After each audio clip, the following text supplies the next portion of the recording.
नमस्कार शेतकरी बांधवांनो, ज्ञानगंगा चॅनलमध्ये आपले मनापासून खूप खूप स्वागत आहे। महिला सक्षमीकरणासाठी महसूल विभागाने एक योजना सुरू केली आहे। शासकीय पडीक जमिनी आता भाडेपट्ट्याने महिला बचत गटांना मिळणार आहेत। राजमाता जिजाऊ महिला सक्षमीकरण योजना शासनाने सुरू केली आहे। राज्यातील ग्रामीण भागातील महिलांचे आर्थिक सक्षमीकरण, पशुपालनाला चालना आणि शासकीय जमिनीवरील अतिक्रमणांना आळा या त्रिसूत्रीवर आधारित महत्त्वाचा धोरणात्मक निर्णय मुख्यमंत्री देवेंद्र फडणवीस यांच्या सरकारने घेतला आहे। महसूल विभागाच्या वतीने राजमाता जिजाऊ महिला सक्षमीकरण योजना जाहीर केली आहे। महसूल मंत्री चंद्रशेखर बावनकुळे यांच्या संकल्पनेतून व पुढाकाराने ही योजना सुरू झाली आहे। राज्यातील शासकीय पडीक जमिनी, नोंदणीकृत महिला बचत गट, आत्महत्याग्रस्त शेतकऱ्यांच्या विधवा महिलांचे बचत गट आणि उमेद अंतर्गत येणाऱ्या ग्रामसंघांना नाममात्र 1 रुपया दराने भाडेपट्ट्याने दिल्या जाणार आहेत। या योजनेच्या अंमलबजावणीसाठी राज्यातील प्रत्येक तालुक्याच्या तहसीलदारांना त्यांच्या कार्यक्षेत्रातील गावनिहाय शासकीय जमिनीचा आढावा घेण्याचे आदेश देण्यात आले आहेत। शासकीय जमिनीवर झालेली खाजगी अतिक्रमणे तात्काळ निष्कासित करून उपलब्ध जमिनीची अद्ययावत माहिती गाव नमुना क्रमांक 1 मध्ये नोंदवून ती जिल्ह्याच्या संकेतस्थळावर प्रसिद्ध केली जाईल। कोणत्या जमिनी मिळणार आहेत भाडेतत्वावर पाहू।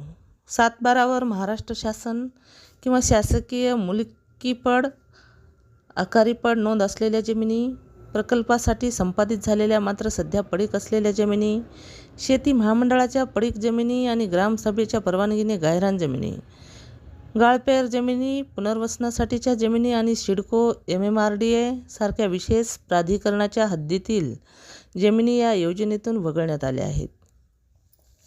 जिल्हा आणि तालुका पातळीवरील समित्या योजनेच्या पारदर्शक अंमलबजावणीसाठी जिल्हा स्तरावर जिल्हाधिकाऱ्याच्या अध्यक्षतेखाली तर तालुका स्तरावर महसूल मंत्र्याकडून नियुक्त अध्यक्ष व सहअध्यक्षाच्या महिला उपस्थितीत विशेष समित्या काम पाहणार आहेत।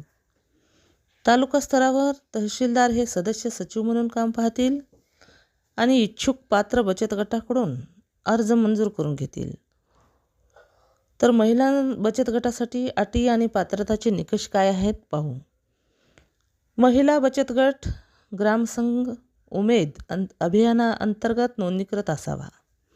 बचत गटासाठी नोंदणी किमान 3 वर्षापूर्वी झालेली असावी आणि बँक खाते किमान 1 वर्ष सक्रिय असावे। वार्षिक उलाढाल किमान 50,000 रुपये असणे आवश्यक आहे। महिला सदस्य असलेल्या गटांना 1 हेक्टर, 20 सदस्य असलेल्या संस्थेला 2 हेक्टर, ग्रामसंघासाठी 5 हेक्टर जमीन दिली जाईल। माननीय मुख्यमंत्री देवेंद्र फडणवीसजींच्या निर्देशाने राज्यातील महिला बचत गटांना, महिलांच्या कोऑपरेटिव्ह संस्थांना रोजगार निर्मिती करण्याकरता महसूल विभागाची एका बचत गटांना 1 हेक्टर जागा 5 वर्षाच्या लीजवर आम्ही देणार आहोत आणि या बचत गटांना 1 लाख रुपयाचं अनुदान DPC किंवा तिथल्या खनिकर्म निधीतून आम्ही देणार आहोत। बचत गटांनी या 1 हेक्टर जागेमध्ये, एक बचत गट 1 हेक्टर जागा, या जागेमध्ये ग्रासलँड डेव्हलपमेंट करायचं आहे, चारा किंवा बांबू लागवड करायची आहे, नेफियर ग्रास लावायचा आहे। आज जर बचत गटाला आम्ही जर 2.5 एकर जागा दिली, 1 हेक्टर जागा दिली एका बचत गटाला, तर यातलं जे उत्पन्न होणार आहे 4-5 लाख रुपये वार्षिक हे महिला बचत गटाला मिळेल, सरकार घेणार नाही। हे संपूर्ण जो तिथून जो पैसा होईल किंवा त्या चारामधून जो काही पैसा मिळेल तो पैसा बचत गटाला मिळेल। एकंदरीत एका ग्रुपमध्ये 10 महिलांना एका बचत गटामध्ये रोजगार निर्मिती करता मोठा प्रकल्प महसूल खात्याने हाती घेतलेला आहे।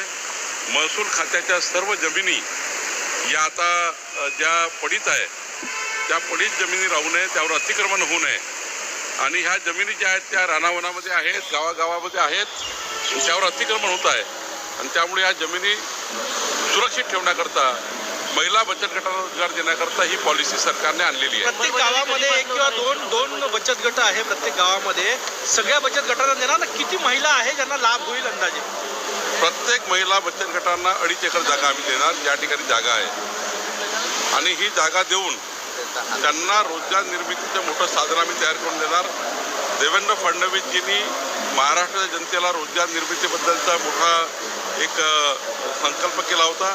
त्या संकल्पाला आम्ही आता पुढं करतो आहे आणि राज्यातल्या महिला बचत गटांना महिलांच्या कोऑपरेटिव्ह सोसायटी